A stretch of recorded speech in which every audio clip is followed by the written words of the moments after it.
Hello, everybody. My name is Christian Chavez, and I will be explaining to you how my observation went of an environment where learners were being assessed. Let's get started.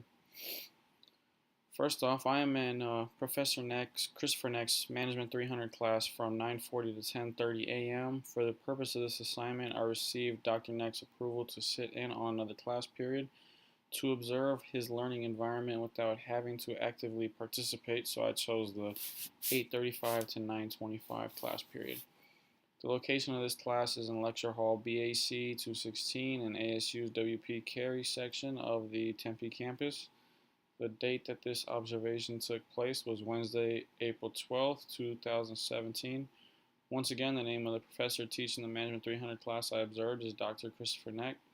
The two best ways to contact Dr. Neck are either through email or text. Dr. Neck's email address is christopher.neck@asu.edu, and his cell phone number is 540-392-4559.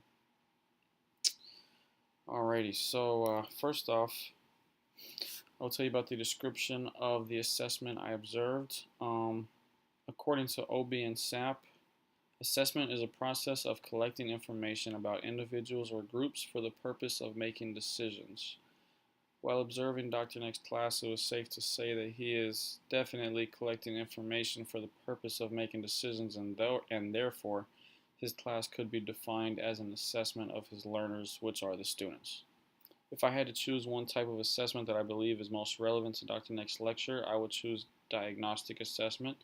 According to OB and SAP, assessment must begin with instructional diagnosis, the purpose of which is to determine aspects of instruction that are inadequate, to find out precisely how they are inadequate, and imply what must be done to correct their inadequacy. Diagnostic assessment hones into how the instructor can tailor how the information is presented so the students have the highest chance of success. During Dr. Neck's lecture on April 12th, he said that this specific class period would be the most notes that his students would have to take in one class period. He put up one slide on the board so that his students could copy it down and then would move on to the next slide.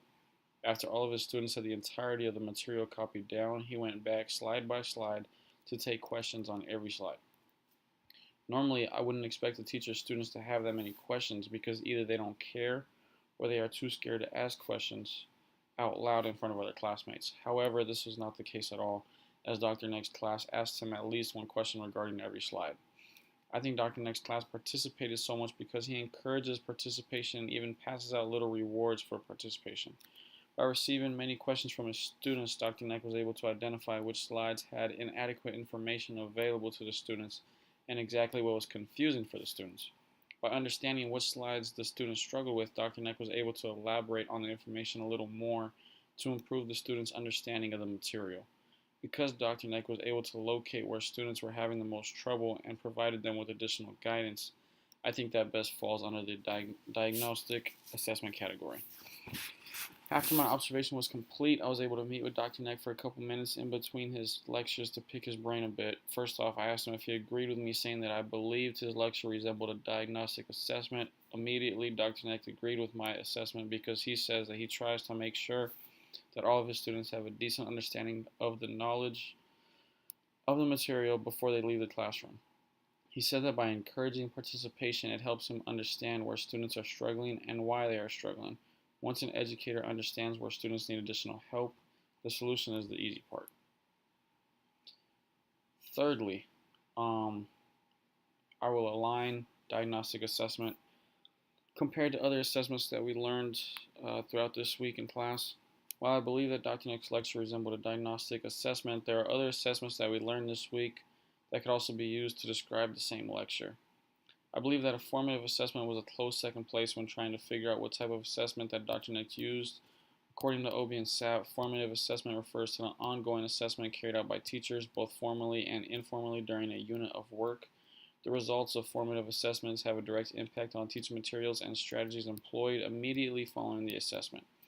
The reason why I did not pick this assessment is because I did not get the feeling that Dr. Neck is constantly assessing the students, but rather saves that for when he opens up the floor for questions.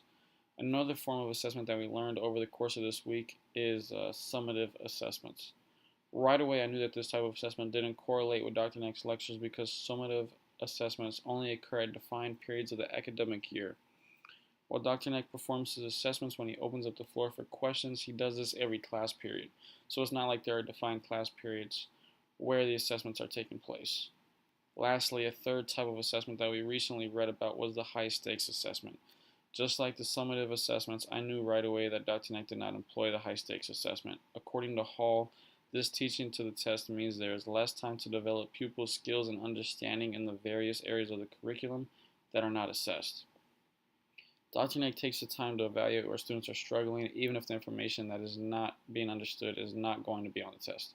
I think the high stakes assessment is useful if the only thing a student cares about is getting a good grade in class, but if they have any desire to obtain information and knowledge from a course, then this assessment is not beneficial.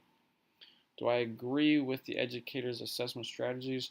I can easily say without hesitation that I completely agree with Dr. Neck's assessment strategy. A diagnostic assessment is perfect for a classroom lecture environment because it allows students to be honest about what is difficult for them.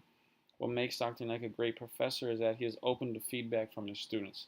Some teachers have the my way or the highway motto, and that can sometimes make it difficult to interact with your professor.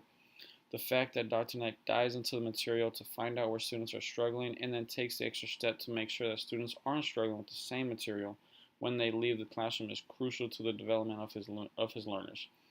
Another reason why I agree with Dr. Neck's diagnostic assessment is that I believe it helps students reach their full learning potential. There are a couple concrete examples of how Dr. Neck implements the diagnostic assessment strategy.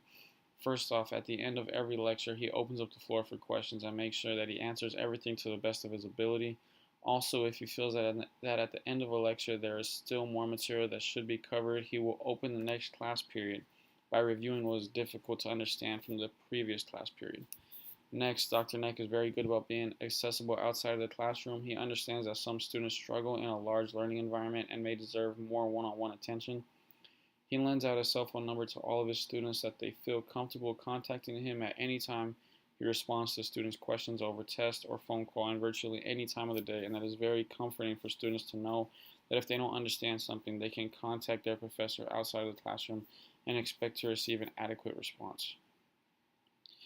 Do I believe there is an alternative strategy that would work better than diagnostic assessment? No.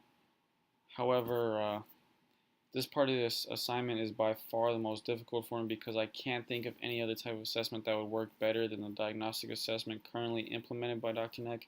Therefore, I can only think of an assessment that would be helpful in addition to the diagnostic assessment, which is the high stakes assessment. According to Hall, the research shows that high stakes assessment tends to push teachers to adopt transmission styles of teaching and to promote acquisition of knowledge at the expense of problem solving, skills, and more creative approaches to learning.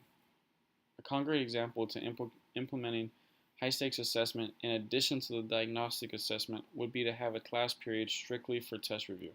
By giving example problems or a list of information that is going to be on the test, it would help students focus on substance that is going to directly help them improve their test grades. I understand that it's not always popular amongst educators to tell students exactly what's going to be on the test, but it would be incredibly beneficial regarding test scores.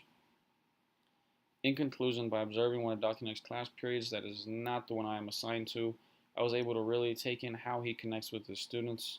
It was easy for me to pin his teaching strategy to the diagnostic assessment by figuring out where his students are struggling and how to help them improve in difficult areas. Dr. Neck is implementing the core of the diagnostic assessment.